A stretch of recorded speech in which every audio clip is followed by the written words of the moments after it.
History remembers Napoleon Bonaparte as the man who conquered Europe. Through ruthless ambition and brilliant strategy, armies fell before him, and kings knelt at his feet. He was a master of war, a ruler of nations. But behind the thunder of cannons and the cheering crowds, there was a quieter, more personal battle that this emperor could never win: the battle for love. Imagine this: Napoleon, at the peak of his military genius, marching across continents, from frozen camps and smoke-filled battlefields. He wasn't just directing troops. He was writing letters, passionate, desperate letters to his wife. He wrote constantly, sometimes more than once a day. These weren't the letters of a stoic commander. They were raw, emotional, and filled with a vulnerability you wouldn't expect from the most powerful man in Europe. He poured his heart out, speaking of intense longing, pleading for her affection, and consumed by a jealousy that no victory could cure. He confessed that he feared her silence far more than any enemy army. And what did he get in return? Silence.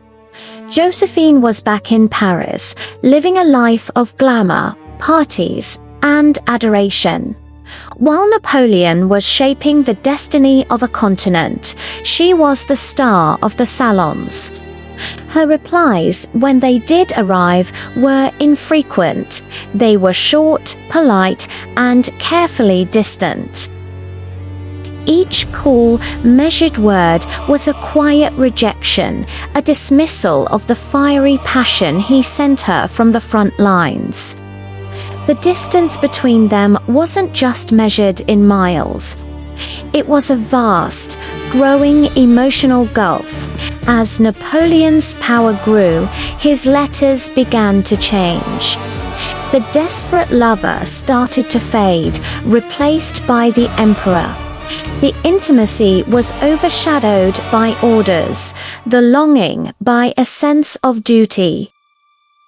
He was becoming the ruler he was meant to be, but in the process, he was losing the man Joséphine had once known.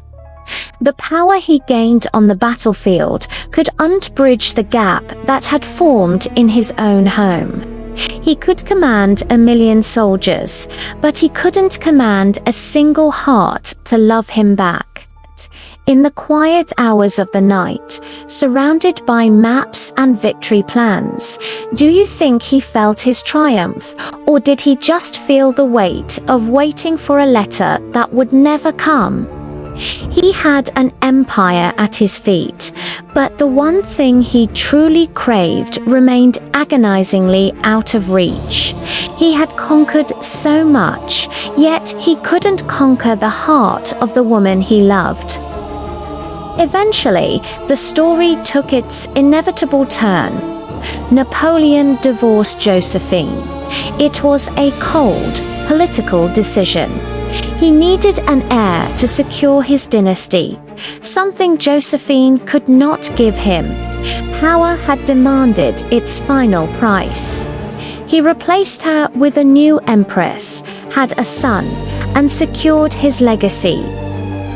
But the passion, the fire he had for Joséphine was never replicated. It was a chapter closed, not with triumph, but with resignation. So, we see this incredible paradox. A man who redrew the map of Europe, who made history bend to his will, was ultimately powerless in the face of love. He could seize crowns and topple governments, but he could never truly possess the one heart he desired above all else. It's a powerful reminder that some things in life, the most important things, can't be won through strategy or force. Napoleon Bonaparte learned this the hard way. He ruled an empire, but he could never rule a heart that refused to be conquered. Thanks for watching.